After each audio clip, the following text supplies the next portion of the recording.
eksperimen dengan kalian masuk ke komunitas tadi, apa komunitas di Kadin, di HIPMI, ya, atau kalian masuk tadi yang menjadi motivator penulis tadi ya, itu masuk ke komunitas penulis, itu tentu saja kalian mau tidak mau di situ kan berpraktek ya.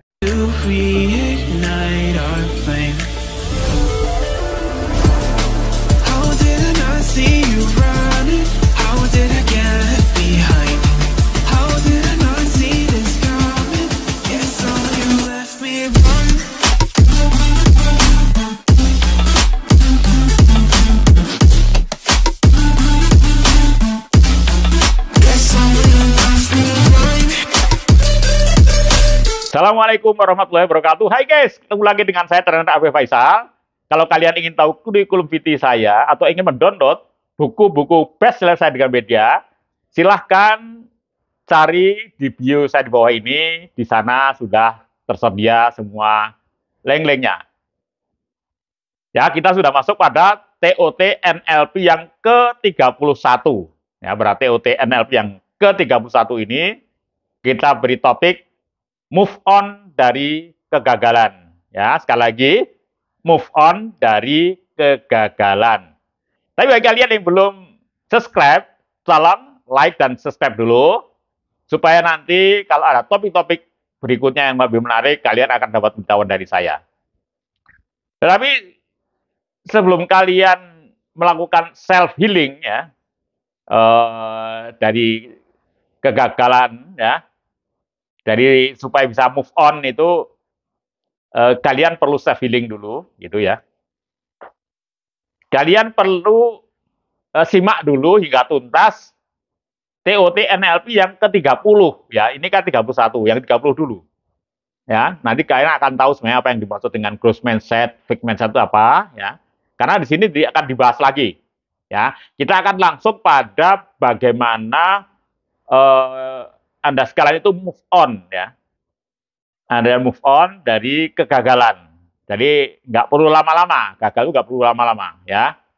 Ya oke. Jadi langkah yang pertama ketika kalian gagal gitu ya, supaya bisa cepat move on gitu ya, maka sikapi kegagalan ya dengan benar ya, sikapi kegagalan dengan benar. Nah ini bahkan ini juga sudah saya jelaskan di TOT NLP yang ke-30. Jadi begini, ini kita ambil contoh dari Robert Kiyosaki. Jadi Robert Kiyosaki ini juga sebagai manusia juga takut gagal. Ya, dia juga kadang-kadang grogi juga menghadapi tantangan yang baru yang belum pernah dicoba. Nah ini beliau. Tetapi bedanya dengan orang-orang biasa, Robert Kiyosaki ini ketika menghadapi ancaman, rasa takut itu nggak lari, nggak pergi atau nggak menghindar, tapi malah dihadapi. Nah ternyata justru ancaman kok dihadapi malah justru alamat itu hilang. Jadi kemudian yang kedua, ada sebuah kita gunakan presuposisi ya, presuposisi. Dalam NLP ada presuposisi atau praanggapan. Praanggapan itu diambilkan dari pengalaman orang-orang yang hebat di masa lalu, kemudian dia memiliki prinsip yang pragmatis gitu ya, kemudian dia terapkan itu di dalam dia menyikapi hal-hal baru yang ada dihadapi. Teman sekalian, ini akan saya bacakan terjemahnya saja. Dan langkah yang ketiga adalah untuk bisa move on dari kegagalan, ini ada sebuah strategi ya, sebuah tools yang diberikan oleh Richard Boyatzis. Namanya intentional change. Bahannya begini. Jadi yang namanya gagal itu adalah perbandingan dari sesuatu yang kalian idealkan ya. Kalian tentu kan punya sebuah target, punya visi seperti itu ya, punya keinginan, punya dream gitu ya. Tetapi ternyata yang kalian dapatkan tidak sesuai dengan ekspektasinya tadi, itu dinamakan gagal. Nah, maka di sini oleh Richard Boyatzis itu silahkan lihat gambar yang orangnya tua di situ, yang ada angka 1 itu. Di situ kalian tulis ideal self kalian seperti apa. Ya, kalian tulis dulu. Ya, misalnya ideal saya kalau saya punya penghasilan sekian miliar per tahun, misalnya seperti itu, ya. Atau kemudian tambah lagi nggak boleh ideal saya kalau saya sudah mempunyai relasi sekian banyak. Ideal saya kalau saya sudah punya rumah. Ideal saya kalau saya sudah mempunyai pekerjaan tetap. Boleh ada semuanya. Ya, ideal saya kalau saya sudah punya istri cantik. Itu kan boleh. Boleh ada semuanya. Semua ideal-ideal itu ada kalian deskripsikan, tulis. Ya. Kalau dari tulis kemudian ya, kemudian langsung kalian langsung panah langsung memutar itu langsung ke bawah. Nah, kalian bandingkan di situ gaps-nya. Ya. Nah, di situ gaps-nya ya, itu di mana di situ self ideal tadi, ya, ideal self tadi dibandingkan dengan real self kalian.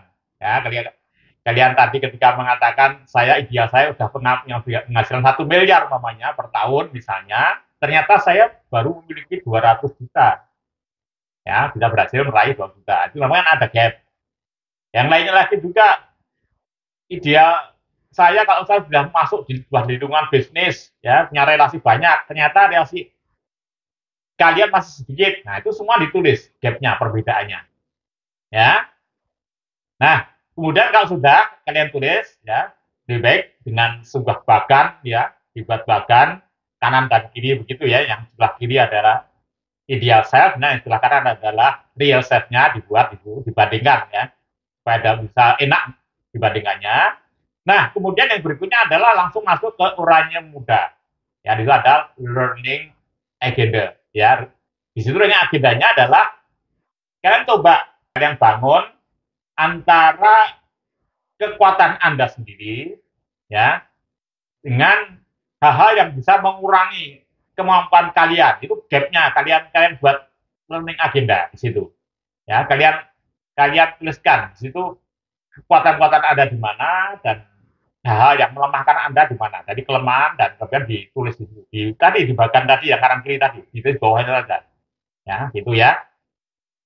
Nah, kalau sudah di situ, kemudian kalian lakukan eksperimen, ya. Tadi untuk mempersempit gap tadi, ya. Ya, panah berikutnya adalah membuat eksperimen, ya, dengan perilaku baru, with a new behavior, ya. Jadi baik pikiran, feeling, ya, kemudian juga action di situ kalian membuat eksperimen, gitu. Oke ya. Kemudian kalau sudah membuat eksperimen, misalnya saya akan mencoba eksperimen misalnya tadi ya, misalnya tadi mengenai relasi bisnis Anda tidak begitu besar. Sekarang Anda berani buat eksperimen, sekarang saya ingin jadi anggota Kadin, kalau Anda sedang bisnis.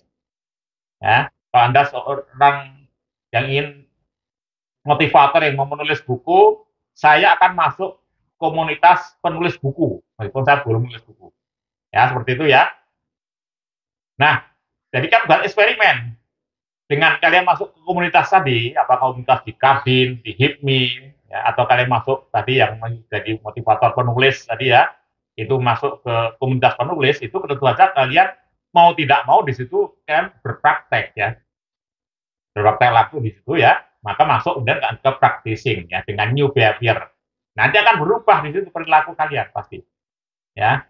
Nah, di situ ada namanya building neural pathways. Maksudnya adalah di situ kalian mau tidak mau dengan lingkungan yang baru akan menciptakan habit yang baru dan kalian akan memodel orang-orang lain lebih sukses ya, maka di situ akan terjadi perubahan jalur persarafan seperti itu ya. Nah, di persarafan kemudian di situ mulai ada perubahan dalam diri kalian ya, habitnya berubah ya, kemudian juga keyakinannya berubah, skillnya berubah gitu ya, menyesuaikan dengan yang tadi lingkungan yang baru tadi. Jadi kalau persarapan kita berubah pasti akan berubah gitu ya. Nah, kemudian kalian masuk kembali circle kembali ke ideal self Anda. Nah, di sini kalau kalian merasa ya belum mencapai yang Anda idealkan tadi kan Anda buat bagan tabel kanan kiri masih belum ideal atau masih jauh dari ideal, maka kalian sekarang mutar lagi, diulang lagi. Di situ panahnya ke real self lagi. Jadi membandingkan lagi ya.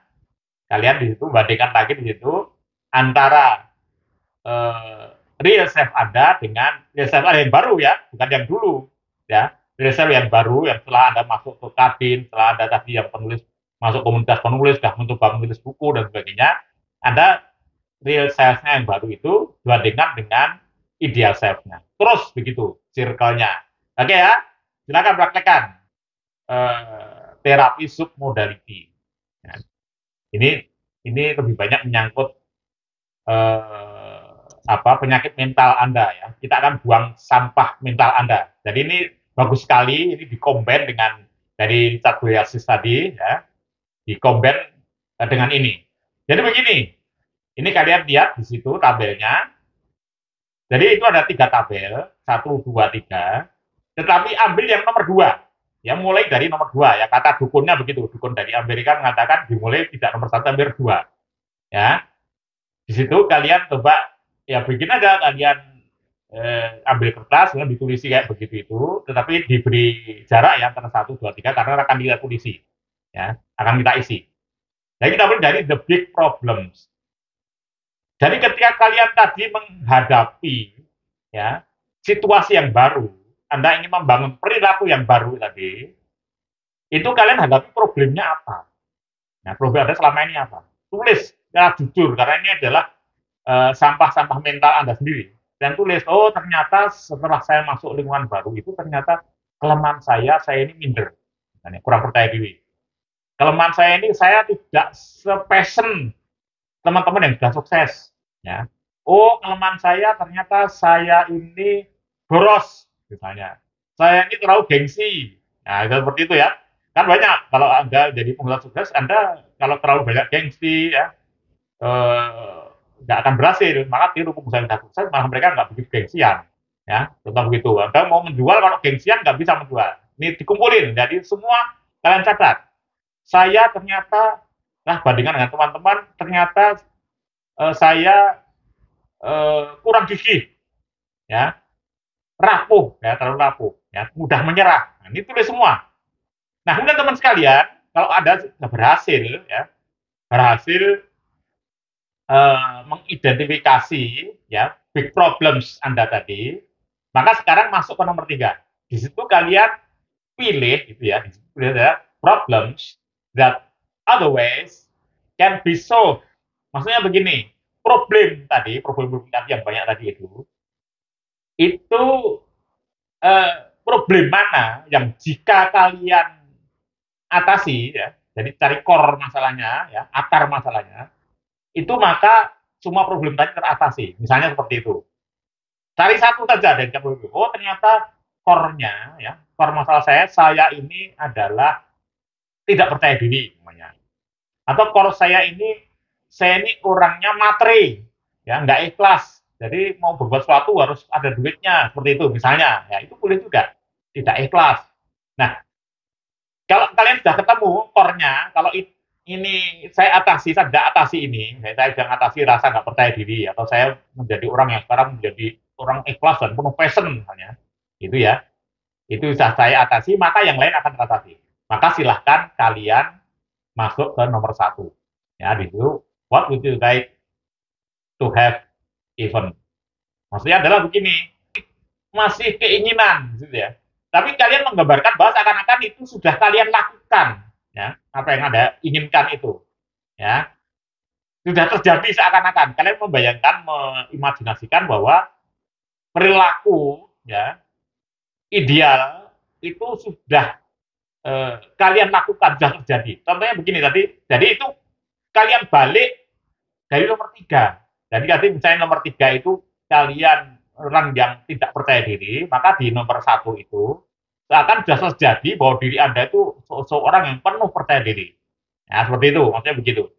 Kalau misalnya diri kalian adalah tadi orang yang matre, tidak ikhlas, ya. Kemudian sekarang kalian balik, sekarang saya menjadi orang yang ikhlas, ya, menangani pekerjaan saya dan penuh passion. Nah, seperti itu, ya. Tetapi supaya eh, kalimat kalian itu powerful, maka tolong ditambah depannya.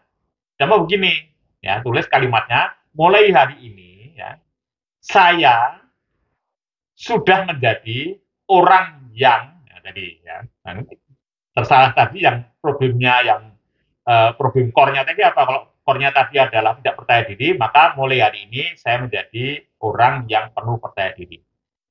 Kalau tadi core-nya adalah kalian ini orang yang tidak ikhlas dan terlalu maklid, maka kalian tulis mulai hari ini saya menjadi orang yang ikhlas dan passion, ya, penuh passion dalam bidang yang saya kerjakan. Nah, seperti itu. Oke, teman sekalian, ini adalah langkah ketika untuk move on dari kegagalan kalian. Silahkan mencoba. Semoga sukses. Sekian. Assalamualaikum warahmatullahi wabarakatuh.